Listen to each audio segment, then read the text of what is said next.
पे कोयला लदा हुआ है।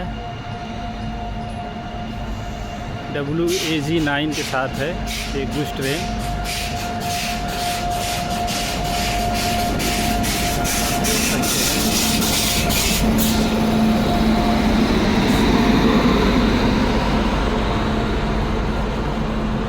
कितनी लंबी है देख सकते हैं आप वहाँ पे।